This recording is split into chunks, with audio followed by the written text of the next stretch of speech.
Welcome back, folks, to the WP-Tonic Roundtable Show every Friday, live at 8:30 Pacific Standard Time. We have a roundtable show where I have an excellent panel, and we just have a feast about WordPress and the internet in general. I've got a really great panel this 4th of July week. It's been a strange week, hasn't it? Having the holiday on Wednesday and then having to go back to work yesterday. Just felt very strange. But I've got a great panel. I'm going to let them introduce them. We might get some late panelists joining us later on during the show. You never know. I'm going to let Sally introduce herself first. Certainly. My name is Sally Getch. I build custom Genesis websites for growing businesses and nonprofits at WPFangirl.com, and I'm the organizer of the East Bay WordPress meetup in Oakland, California. And it's a great meetup. And we've got Chris. Like to introduce yourself to the audience and viewers, Chris? Yes, I'm Chris Badgett from Lifter LMS, which is a WordPress solution for creating, selling, and protecting courses. I'm also the host of the LMS Cast podcast for course creators, and I'm helping organize WordCamp Portland, Maine, which is happening on November 3rd. Oh, great. That's great. John, would you like to quickly introduce yourself to the viewers and listeners? Sure thing. My name is John Locke. My business is Lockdown Design and SEO, and we help manufacturers and industrial companies with SEO. That's great. And my name is Jonathan Denwood. I'm the founder of WP-Tonic. We're a WordPress maintenance support company with a specialization in learning management systems and membership websites. Before we go into our stories, I just want to mention my main sponsor, which is Kinsta Hosting. What can I say about Kinsta Hosting? The WP-Tonic website is hosted on Kinsta. Some of my clients' sites are hosted with Kinsta. They're just fantastic. Great staging functionality, great UX design. Basically, backup is really great. Staging site. You name it, they've got it. Latest versions, you've got all the choice of the latest versions of PHP. If you're a developer or you're looking for a rock-solid hosting provider, I can't recommend Kinsta more. And really, if you've got a membership site or a learning management system in that area, you should really look at Kinsta. Also, they've produced a couple of articles that are really great that explain why, if you've got a membership site, you need better hosting. So they've got some resources on their website. If you're really interested in it, go to the WP-Tonic website. There's some affiliate links there. If you use those, you'll be helping WP-Tonic, and you'll be helping yourself. Right. This goes. I just want to add real quick. I've been hearing some rumbles in the Lifter LMS community of some of our power users have chosen Kinsta for their projects and are very happy with it. All right. Thank you very much, Chris. Yeah. Thank you. Let's go into things. WordPress 4.98 introduces try Gutenberg callout. You want to start with that, John? Yeah, sure. So that one, I think 4.97 dropped yesterday unexpectedly. Okay. I think it was published out there that 4.97 was going to be released by the end of July, but that was actually for 4.98.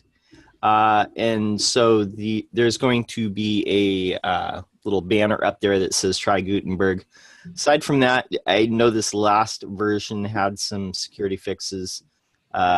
There are some other things coming up as we inch closer toward Gutenberg being rolled into core at some time in the future.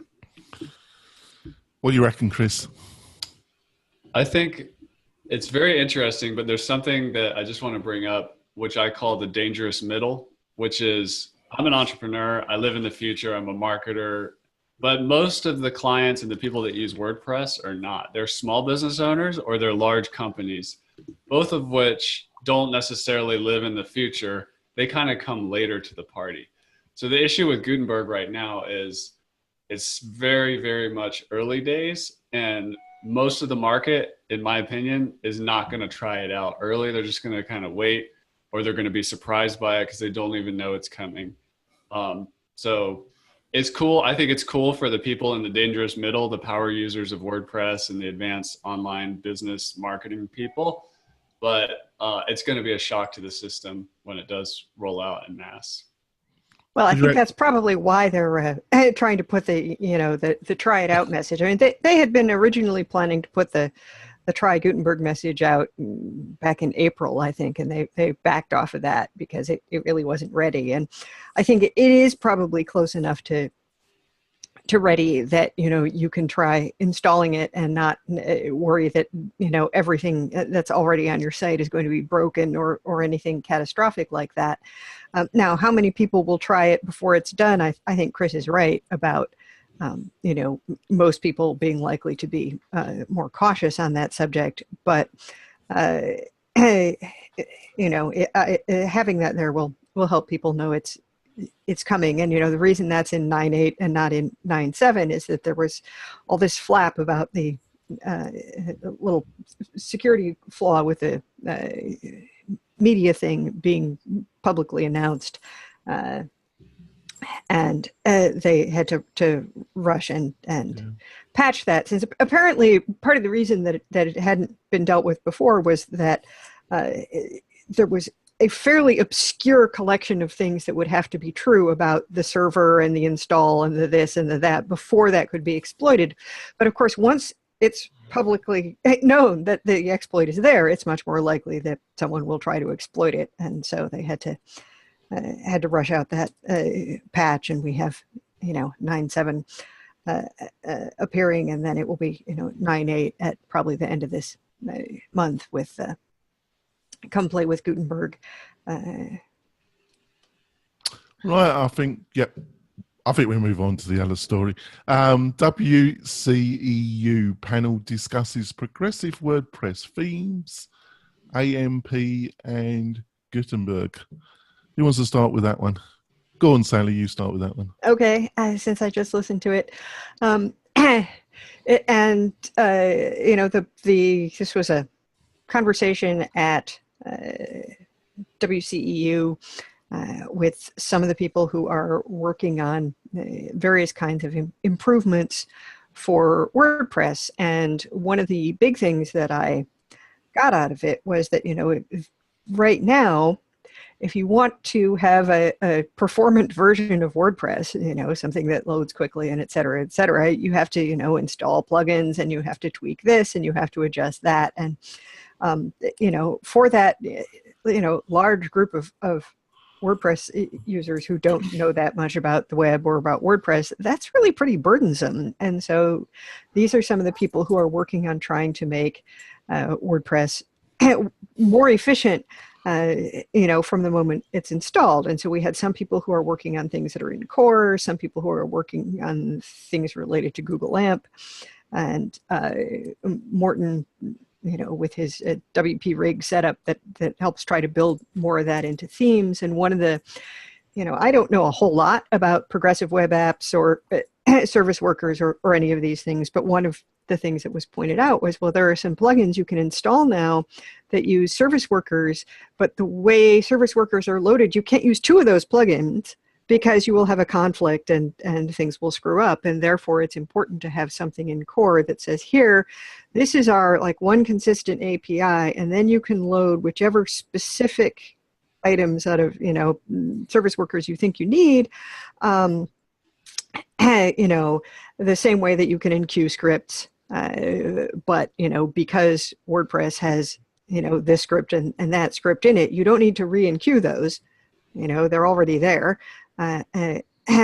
So, that was interesting. And just then, the whole idea that something that is progressive is the idea of, progressive enhancement, and that for, that you want something that will function without JavaScript, because that's part of what happens in AMP, and that will, layer on things as your, as the visitor's browser has access to them. And then above all, that, what the theme designers and the theme developers and the plugin developers and so on, but in this case, particularly the theme developers need to be aware of is that, you don't have any control over whether the person who installs your theme then decides, well, I want to use the Google AMP plugin with that, or over any other things that they do. And that this is about, making things better for the person visiting the website and better for the person building the website.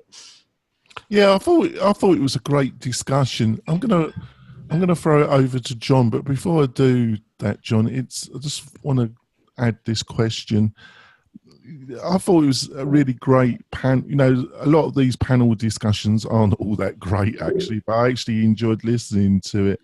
But this AMP business, that was the only area that I didn't think. I just don't see it myself. Why have you any sense apart? Is it just purely that it's just an increased power play by Google? Is it really just about that when it comes to AMP?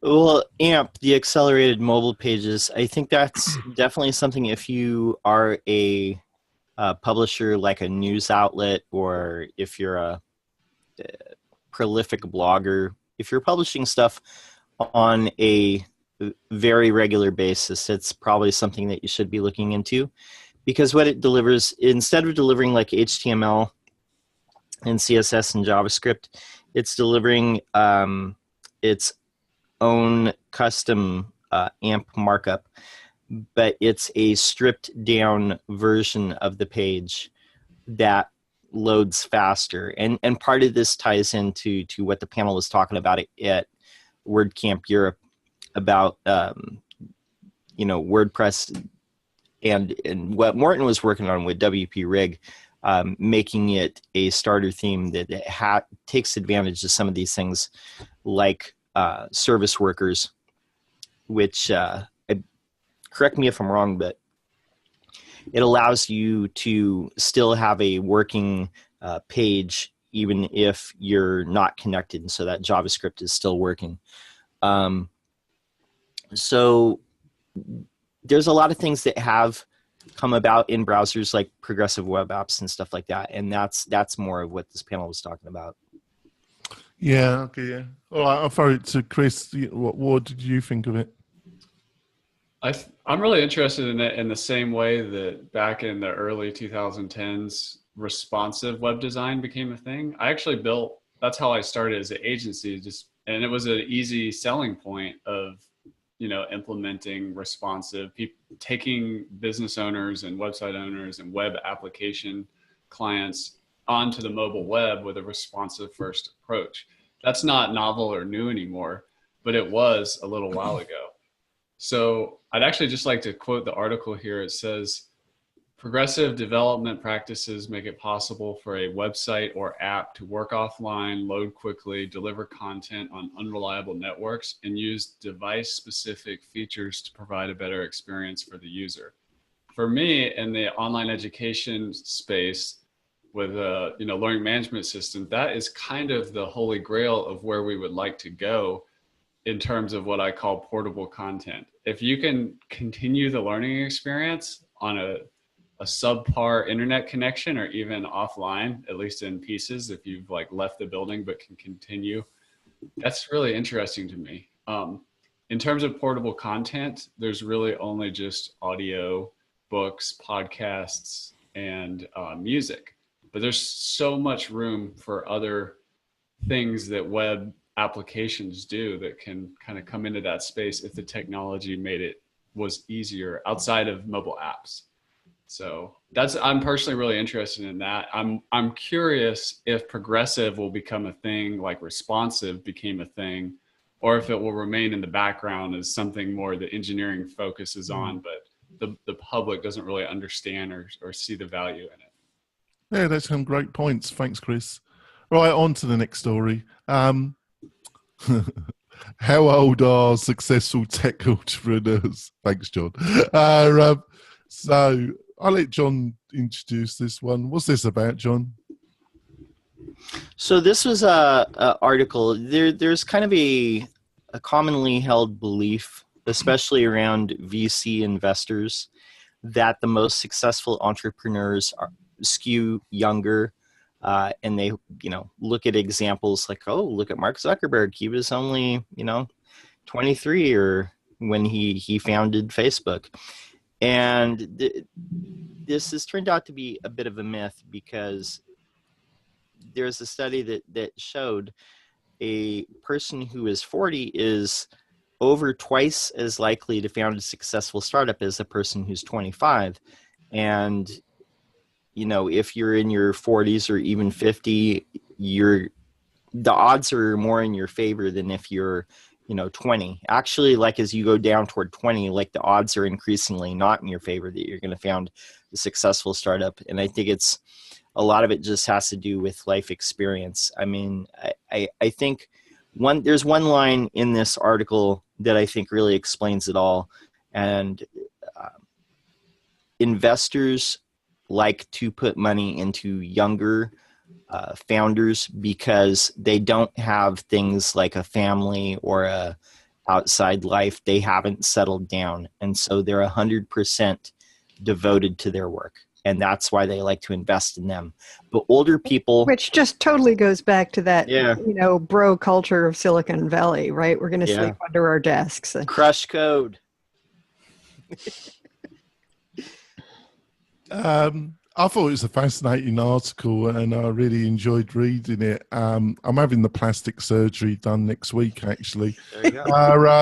I've had the hair dyed, and now I'm going to have the plastic surgery done. So I'll be ready then. When I, John? I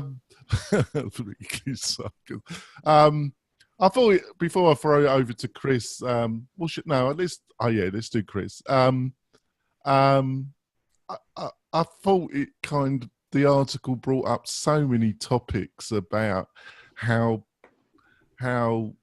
mythology really there's a mythology, and when the facts don't really support this mythology, the facts, you just forget about the facts.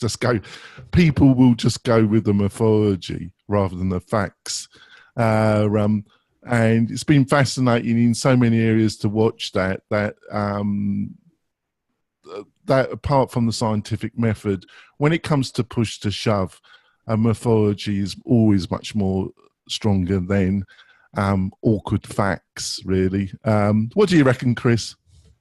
There's a common bias called survivorship bias. So, maybe Mark Zuckerberg might make some comments, but he happened to survive as a young entrepreneur, becoming quite successful.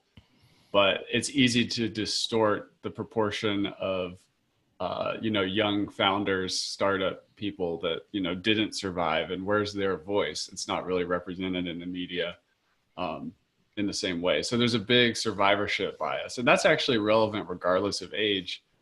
I would say too that also some of the older population may not be as vocal on social media, so the signal is not as loud in terms of how extreme that survivorship bias situation is. And the media is not as obsessed with the 30 under 30 or whatever. There's like this obsession with youth, just like we remember from the pre-internet days when there'd be like TV shows with high school kids, but the actors are actually like 25. There's like this obsession with youth. And I would say I'm not surprised by the article. I thought it was cool to read.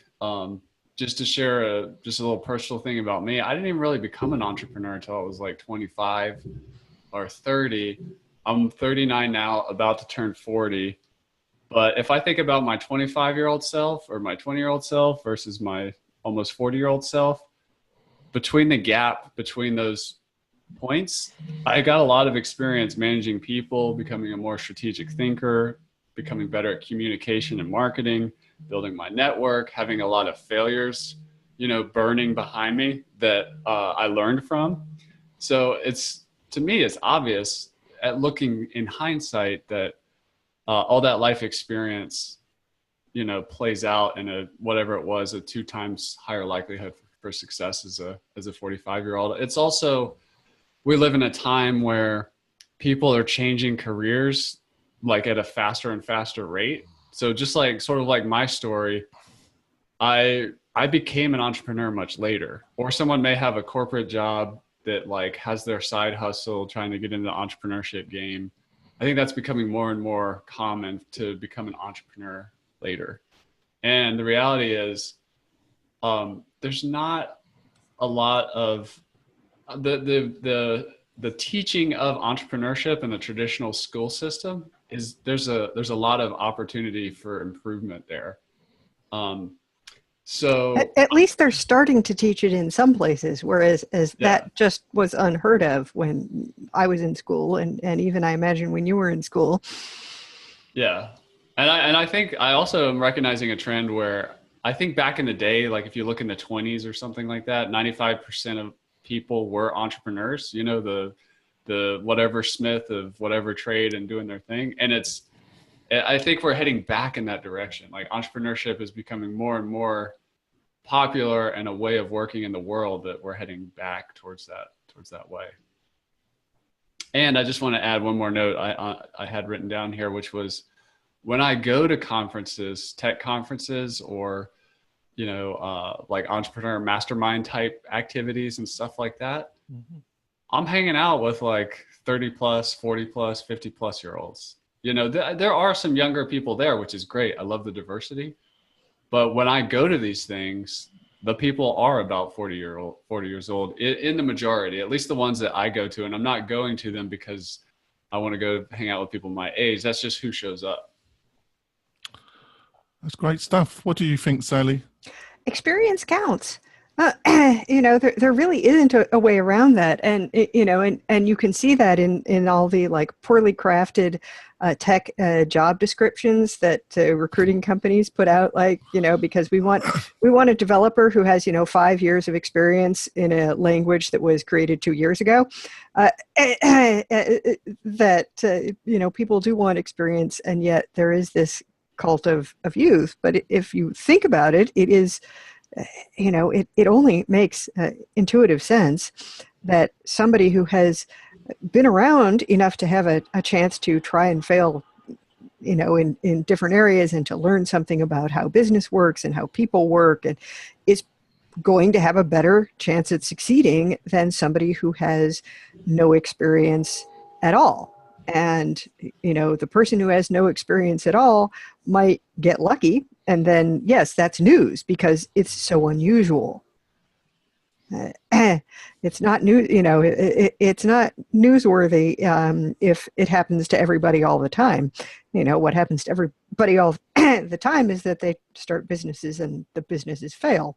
But if you're, you know, older and a little more experienced and maybe have, you know, saved up some money with which to start out, or at least to, you know, cushion yourself against the period before your business is bringing things in, and you've made more connections in the field so you can hire good people, you know, it just seems like your odds would be better. So this, you know, the cult of youth is a strange thing, and not by any means universal. There are still, you know, there are still cultures that value age, and there are still professions that value age. I mean, I was an academic, and, you know, nobody takes you seriously before you're 40 in academia. And you are going to kind of reverse snobbery, isn't it? Yes. Well, it is assumed that because you have to master a discipline, you aren't going to do that in your first, you know, 5 years or 10 years or 15 years. And, you know, because number one, people can't afford to retire. And number two, they discover that, you know, if they do retire, they discover they're kind of bored sitting around.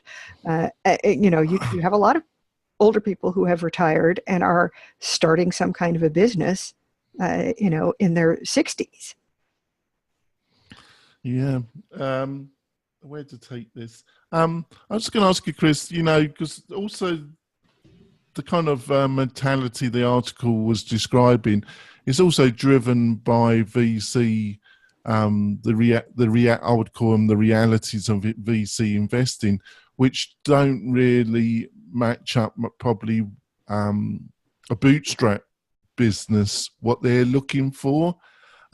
Is there a middle road? Do you think there's, because of the lack of, if you put money in a bank or you invest it in property, but do you think there's a bigger pool of smaller private investors that are not looking for that kind of bust out company that will do $1 billion, but they're looking for an investment that just gives them a much better return that they would find in other places?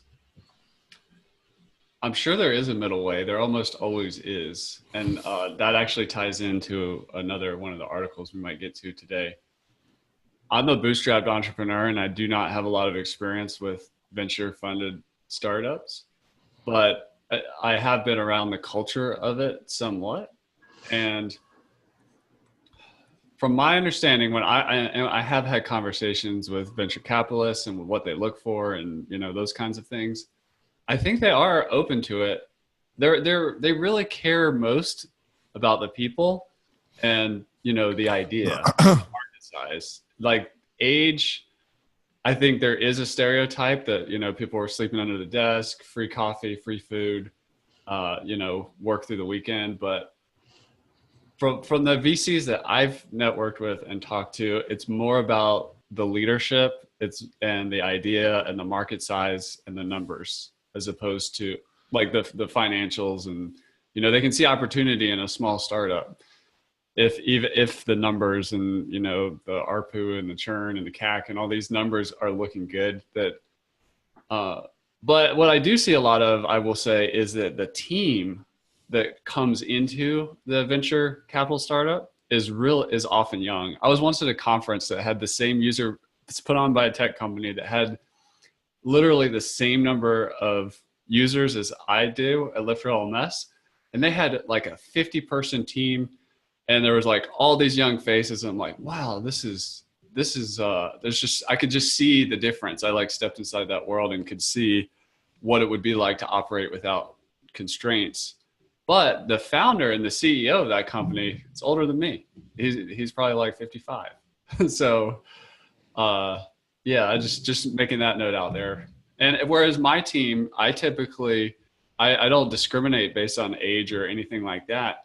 But what I've found, and I've worked with people of lots of different ages, if I look across the people that work with me now, 80% of them are 30 plus and have families, and which is a different approach than what I saw when I went inside of that startup in Boston. So it's interesting. I just want a quick additional question to Chris, and then we're going to go for our break. I was listening to a podcast, Business Remanaged, by Danny. Yeah, Emmy. And he was talking, because he's got a specific focus on online business courses, educational businesses, and he was talking about this subculture that I find so nauseating of these. He was talking about develop an online course and and you won't have to run it day to day, and it will make you a fortune instantaneously. He was talking about that mythology that's all over the learning economy, as I call it. It's everywhere. It's quite nauseating. And he had a great insight in his last podcast. He said, the modern style of business isn't the norm in the human condition of in most of our history. We were in small villages, towns. We knew the business community. These people, you're going to do business like for 10, 20, 30, 40 years. Most of your life, you're going to do business with the same people. So they had to look after you because, and then you had in the American culture, the snake oil merchant that would go to all these towns selling dicey products. And he said, that that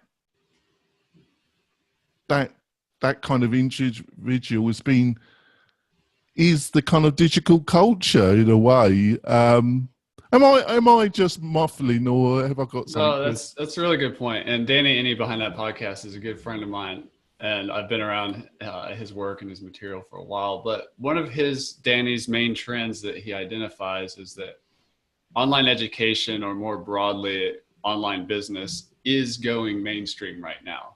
For us in the dangerous middle on this call, that's not news to us, but we're early adopters. We came into this thing and started freelancing, doing everything early.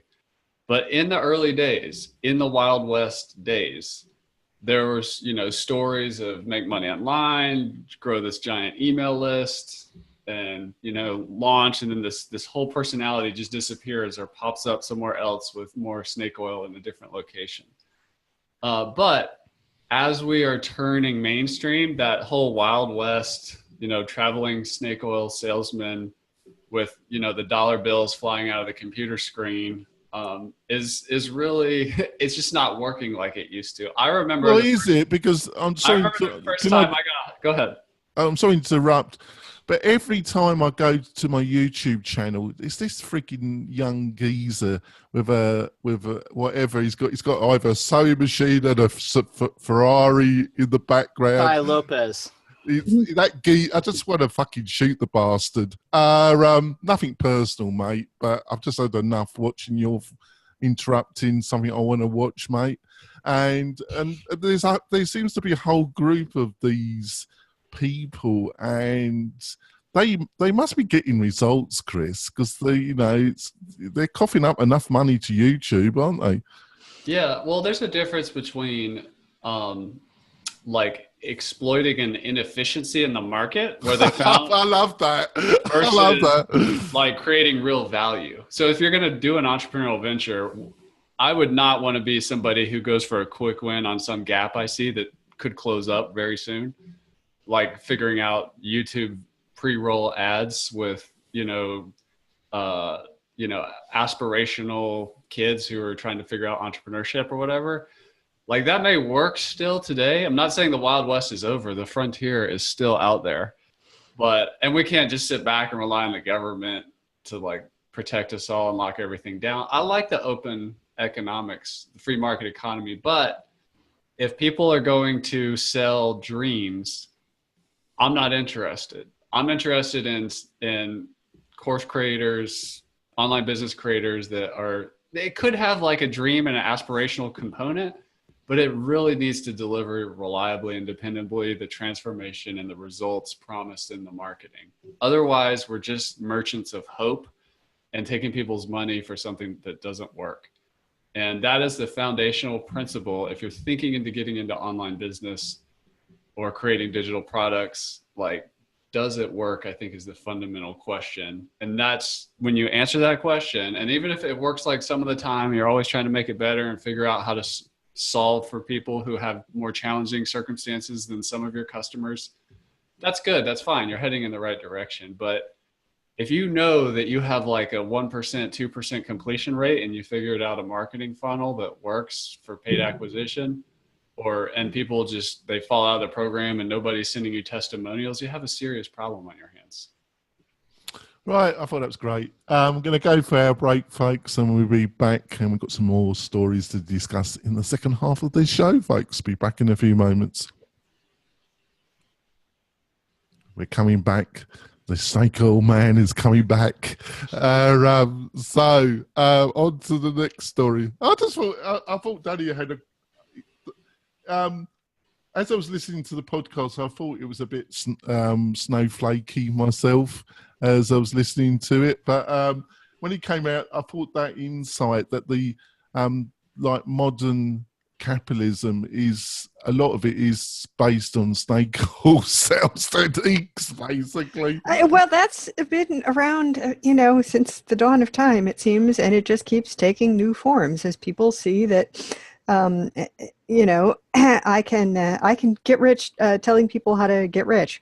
That's the kind of MLM sort of pyramid scheme, and all of that is like, okay, I'm going to sell you this formula, and it doesn't matter whether that formula ever works for you as long as enough of you pay me for the formula.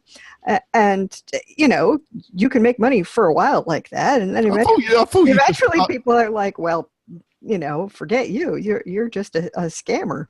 I'd like to tell a small story. Can I just interrupt slightly, Chris? I just thought that was fantastic, Sally, how you just worded that.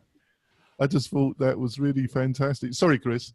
So 13 years ago, I was in a little cabin in Fairbanks, Alaska. I was in a little cabin in Alaska. And I was all right, you were in a cabin in the woods. With a not great internet connection. And most of the time I was actually not in the cabin. I was with a friend. It's called ski joring, where you have sled dogs attached to you, but you're on skis. And we were taking these dogs into a remote glacial region of Alaska that nobody... As you do, Chris. Yeah. But when I was there, I mean, when we were back in Fairbanks, this is me getting hustled by the snake oil. I saw a thing on the internet, I was emailing friends and family, letting them know I'm alive. And I got this offer to, if I just fill out all these surveys, I'll get all this money. And I was like, you know what? That sounds great. I've got a little bit of time here in this little cabin. I'm gonna pay $50 to get this system. It's gonna help me, buy more dog food and camping gear and all this stuff. And I remember when the product came through, and it was just complete junk and total crap. And that guy just disappeared off the internet. And in my head, I'm like, never again. And this is before I was really any kind of online guy or anything. I was like, but you don't want to. I'm just make sure you never end up being that person who's kind of creating that kind of experience for a customer, because it feels terrible. Yeah, true. On to the next story. The demand for Gutenberg is not there yet. Would you like to explain this one, Sally? Sure. This is one of Tom McFarlane's articles, and if you are a developer and don't read Tom McFarlane, you're missing something. He's a great guy, isn't he? But he said, well, some, people have been asking about, why he hasn't built anything related to Gutenberg. And what he says is, the demand is not there yet. And it's not because Gutenberg is terrible.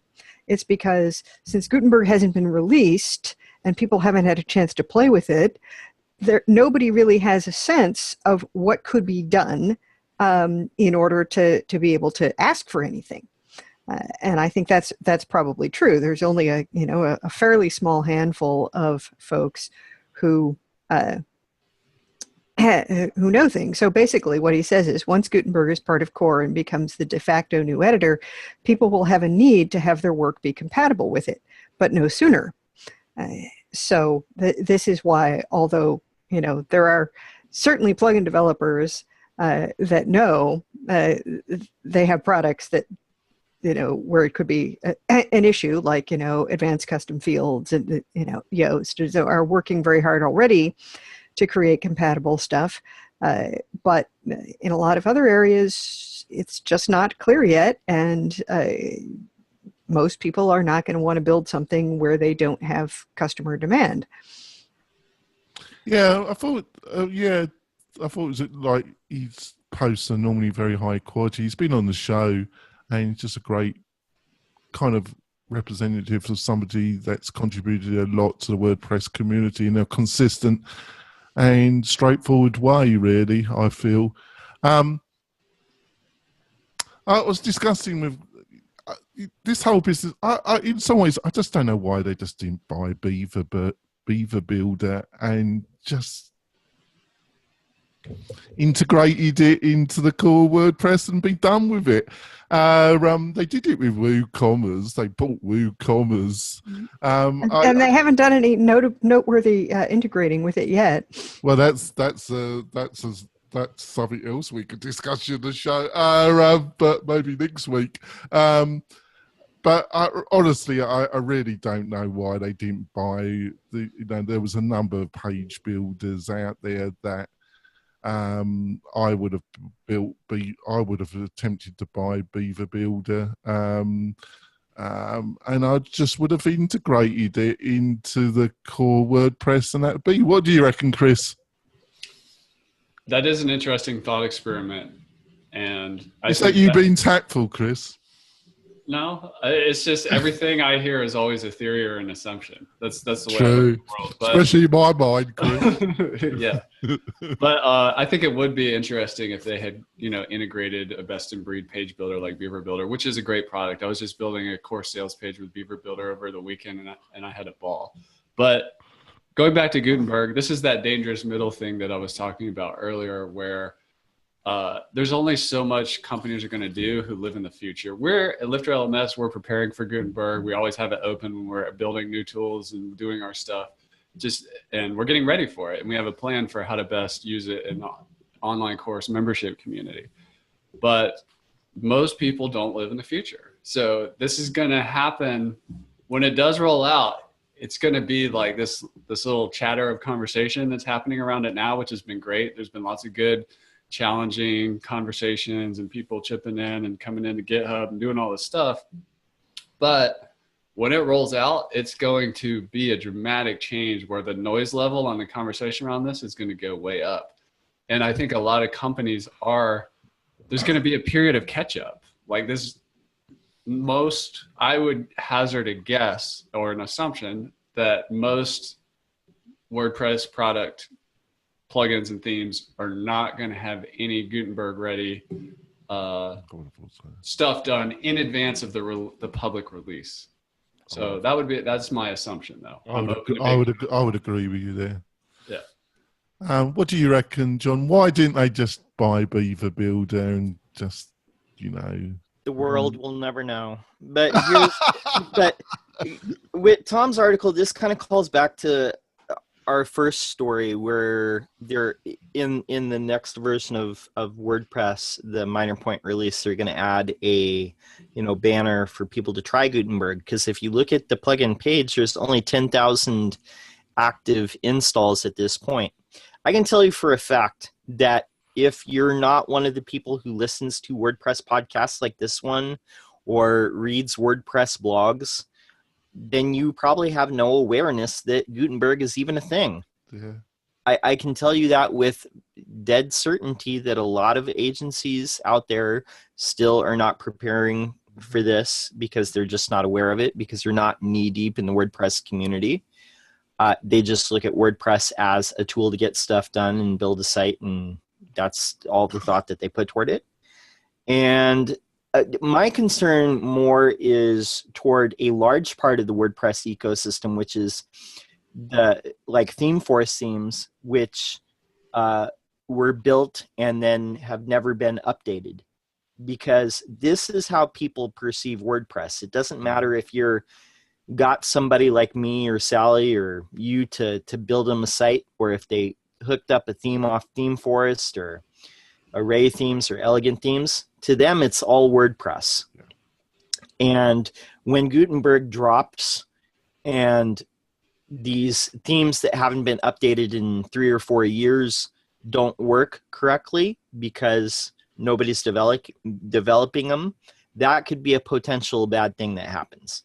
So, and I just want to add, for the entrepreneurs out there, when there's blood in the water, there's opportunity. So for agencies to come in and fix, or new products to, true, to take advantage. Sorry to interrupt. I just wanted to. No, go for it.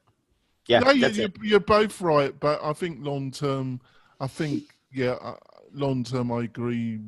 Well, it's not agree. It's more emphasis than yes or no. I lean more to the emphasis that John's pointing out in this conversation, is that it could be another very damaging, which is nothing to do with Gutenberg. I just feel I would have just bought Beaver Builder, and I would have taken a more long term. I would have integrated it in the core of WordPress.com, but I would have had it as a plugin option for WordPress.org. And I know the people that would never happen. I don't really understand why it wouldn't happen. But the higher ups in WordPress will never accept that, and we went down this path. But I'll never understand it really. But there we go.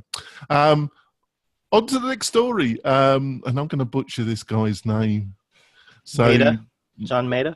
Maeda. Thank you. John I Maeda. think. Designing inclusive teams and products. Who wants to start off with this one? Go on, let Chris. He should start. Chris is entirely welcome to.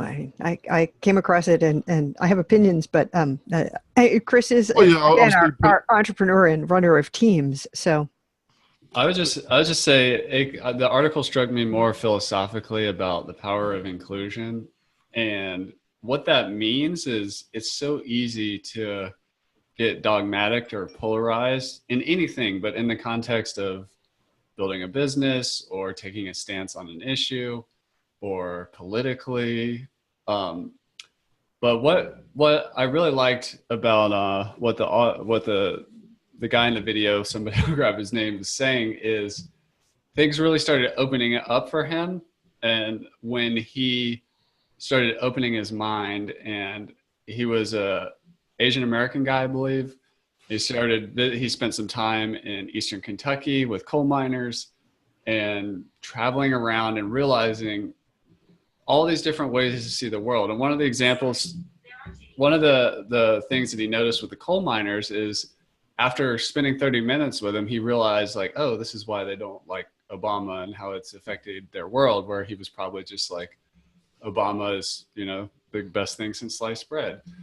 But all that is to say that I think that inclusion is the total hack, if you will, for building great teams, building great products, understanding your market. He also made a comment about getting very close to pain.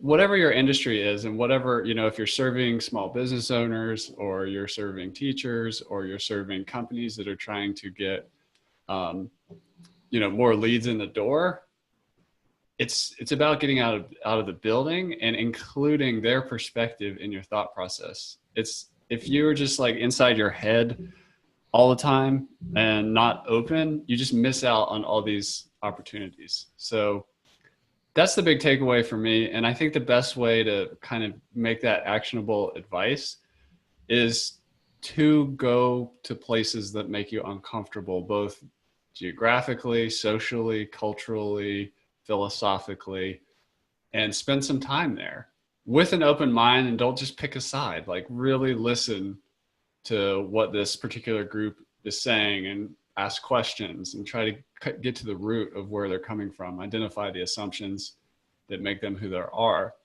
And one of the, I would say, and final thing I'll add here is that he had an insight that because he was used to working remotely, he kind of had like this one-dimensional universe. And then he went to this coal mining town that like it had a street and then the houses along the street. So it's like this, I actually call that the one-dimensional worldview. He was at like a zero. And then he went to like, some other village somewhere, and there's a bigger town that was like two-dimensional. So there's all these different ways of seeing the world. And we just make the mistake of, this is the biggest assumption that causes the most problem. And also, if you get inside the opportunity, by knowing that we don't see the world as it is, we see it as we are. And when you're open to inclusive ways of thinking, that's where the real creativity and insights come from. Rightio. Sally, what was your thoughts about this? Well, so I think I actually saw this in, an email from Adobe or something, because it came from their conference, and it interested me in the first place because John Maeda works for Automatic. And I noticed when he got hired, and I think he was CEO for a while, and now he's, his job title is actually, global head of computational design and inclusion. And I thought, well, maybe I should listen to this about, his philosophy and how that ties into the fact that Automatic is a completely distributed company and so on. And it was very interesting for all the reasons that Chris said about this kind of experience of saying, oh, from my perspective here, because I've read stuff or studied stuff or whatever, I think I know what people in this place are like and what matters to them, and or but when I actually go there and talk to them, I discover, that what these people are really like this, and they care about that, and they do this because of something else. And the importance of really getting that up close and personal perspective, and that if you don't either go to those places or include people from those places in your teams and your discussions, you aren't going to be able to create something that's useful for them, and you're going to have a narrower understanding as a human being. And that this is part of why having a broad array of different cultures and viewpoints and geographic locations, and on whatever scale on which one can be diverse as part of your organization, is so valuable to being able to create something that is of value to people who use it. Yeah, before I throw it to John, it always fascinated me. We're always trying to see other people in one dimension, either good, bad, they're this, they're that, and I'm just as bad as anybody else about. But we're very aware, well, probably the ones that think a little bit more, aware ourselves that we're multidimensional, we're good, bad, bit of grey, we could be generous, we could be mean. We've got all these things going on in our minds, and we try and control things, but our mouths, especially if you've got a mouth like me, it just pours out. What do you reckon, John? No, I thought this was a great talk, and to call back what Chris and Sally were saying, every person, within every single person, there's like a universe, meaning that every single person on the earth has different experiences, and they think in a unique way. No two people are the same. And something that is good for product development or just, business, forget anything else, forget morals, forget, identity, politics, or anything like that. But having diversity and inclusivity in your team is good for business, because if you have a bunch of 25-year-old white guys in Silicon Valley trying to design a product, you're going to get a bunch of products that solve the needs of 25-year-old white guys in Silicon Valley. But when you have different people with different viewpoints and different life experiences and different ways of thinking, it allows you to design products and experiences and services for a whole array of people, and that benefits your company. And that's the crux of what I got with this. And there's a line in here that I want to focus on, where you said, being inclusive means welcoming the unknown. And that's something that we have to do, and recognizing that in each of us, we have our preconceptions of how the world works, and we see everything through our eyes. But it's good to connect with other people, because we realize that everybody else has the same thing. They see the world through their eyes. And only by connecting with other people can we get a different perception of the world. Can I add one more thing? Yeah, sure. I just want to say that I think this is the big opportunity for the WordPress community. There was another article on our agenda for today about image compression and optimizing images, which is cool, but that's only really relevant to website builders and developers. I think WordPress, the WordPress community, and the people that make the products and the themes are sometimes just too focused on themselves. But if you look outside of the website building community and optimizing for the web, and look at the world's great problems, whether that's feeding itself, education, there's so many big problems outside of the tech. Build products that approach big problems. I would just like to see more of that in the WordPress ecosystem. If you look at things like the success of Airbnb, that's about, or Uber, these are about problems that, homeowners looking for a little extra cash, or people who are just like so dissatisfied with the taxi industry. It's outside of text. It's outside of tech. I mean, the app makes it possible, but we're solving a problem that's happening boots on the ground out there in the real world. And that's the part of the success story there. I think the WordPress community needs to look outside more. I've got to really pull you up with that narrative you just come out, Chris, really.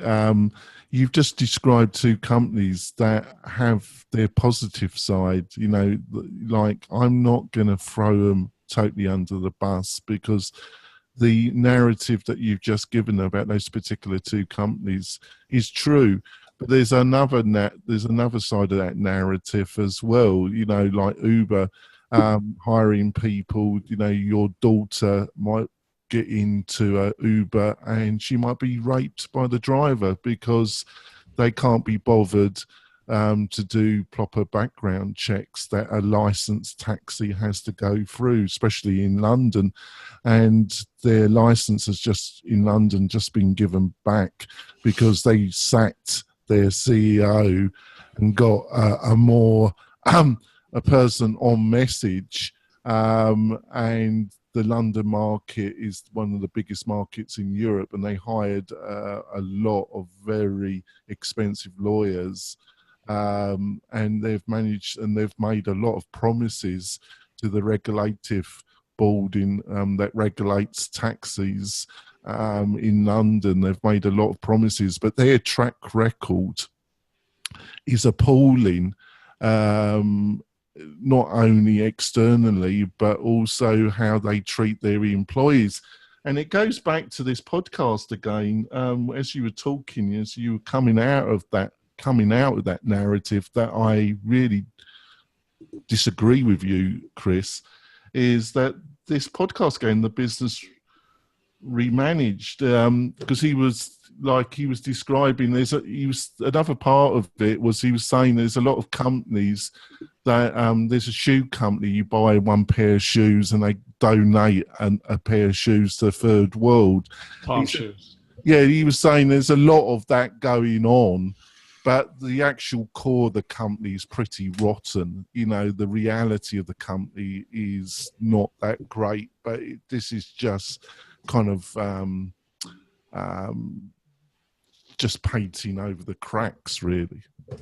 Well, I'm not saying that the execution is flawless and without room for improvement. I'm just mostly talking about getting outside of the building of tech when building tech products. Like, yeah, and I mean management of a company and, integrity and taking good care of the people who I think it really comes, sorry to interrupt again, I think it really comes down to integrity.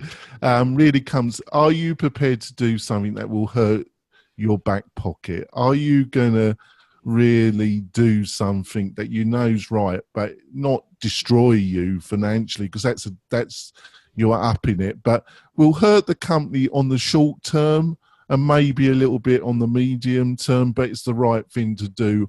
Or when it really comes to push to shove, that all that really matters is the bottom line and making as much money in that quarter as possible? Yeah, I mean, the triple bottom line is all about money is just what you also factor in the people and the environment. And I think if a company isn't operating without valuing all those things to a same level, money, people, and, community or environment, that's not a new idea, but that's the holistic idea. That's the full picture. And not all companies behave. Or value. Well, people don't behave, do they? No. Yeah. Well, why are you surprised that companies don't behave? Because they're made of people, and people in general don't behave, do they? And the internet tends to exacerbate that naughtiness to a very high level, doesn't it?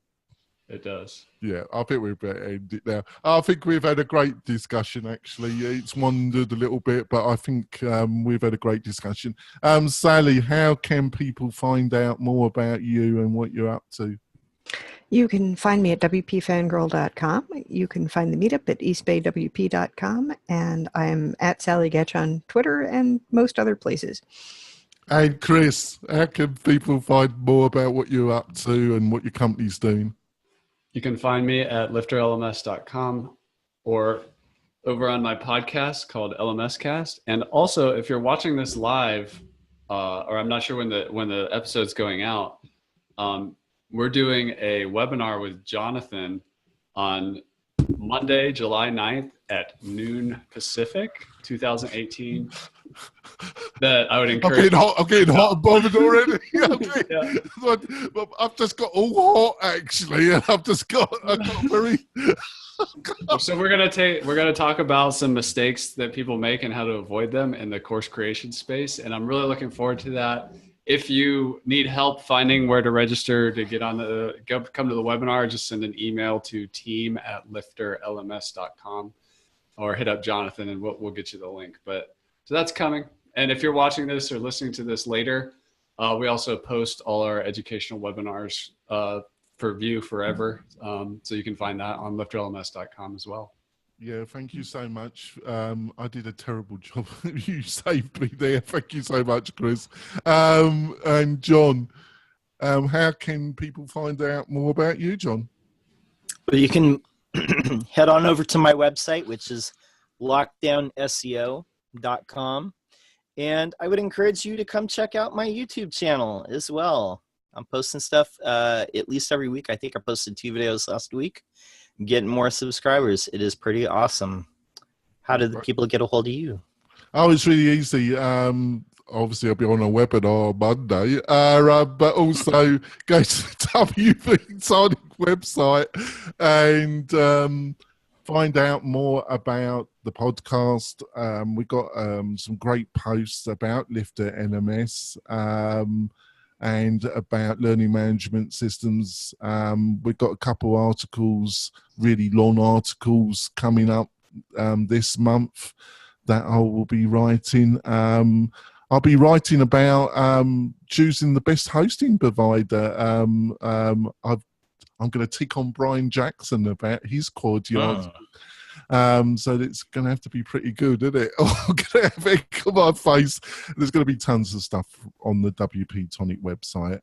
If you want to join us live for this discussion, and we'd like you to join us live, go to the WP-Tonic Facebook page, and you'll be able to watch it live next Friday at 8:30 Pacific Standard Time, and we'll have another panel. And we got Matt from the Matt Report joining us next Friday. It's Friday the 13th. What could go wrong? But Matt, it's my birthday that day. All right, that's great. Oh, there you go. We can celebrate if you join us. But Matt's been on fire. He's produced about 3 to 4 videos on his own YouTube channel that I think he's been on spot on his observations about various things that have been going on in the WordPress ecosystem. So he's going to be joining us, and I've always got time for Matt. Don't always agree what he says, but he's a straight talker and another great member of the WordPress community. So we'll see you next week, where we're going to have another great discussion about WordPress and the internet in general. We'll see you next week, folks. Bye. Bye. Bye.